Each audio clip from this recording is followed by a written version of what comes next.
पुढे पाहूयात कांदिवलीत लोखंडवाला परिसरात अनधिकृत फेरीवाल्यांना मनपा अधिकारी आणि पोलिसांवर अनधिकृत फेरीवाल्यांनी हल्ला केल्याचा प्रकार घडलेला आहे। रात्री अनधिकृत फेरीवाल्यांवर कारवाई करताना हा प्रकार घडला आणि या कारवाई दरम्यान काही फेरीवाले आक्रमक झाले आणि त्यांनी मनपा अधिकाऱ्यांसह पोलिसांवर हल्ला केला। यावेळी फेरीवाल्यांनी ढकलाढकली करत पथकाच्या कामात अडथळा आणण्याचा प्रयत्न केला। अचानक झालेल्या या प्रकारामुळे परिसरात काही काळ तणावाचं वातावरण निर्माण झालं। पोलिसांनी परिस्थिती नियंत्रणात आणत संबंधित फेरीवाल्यांना पांगवलं।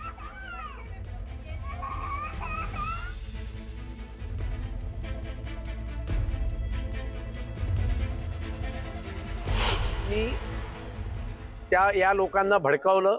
क्रांतीनगरमधनं हजारोचा मॉब आला, त्याच्यामध्ये बांगलादेशी मुसलमान मोठ्या प्रमाणावर होते। त्यांनी महानगरपालिका कर्मचाऱ्यांना जीवे मारण्याचा प्रयत्न केला आणि त्याच्यामुळे त्यांच्या विरोधामध्ये आता पोलिसांनी कारवाई केलेली आहे।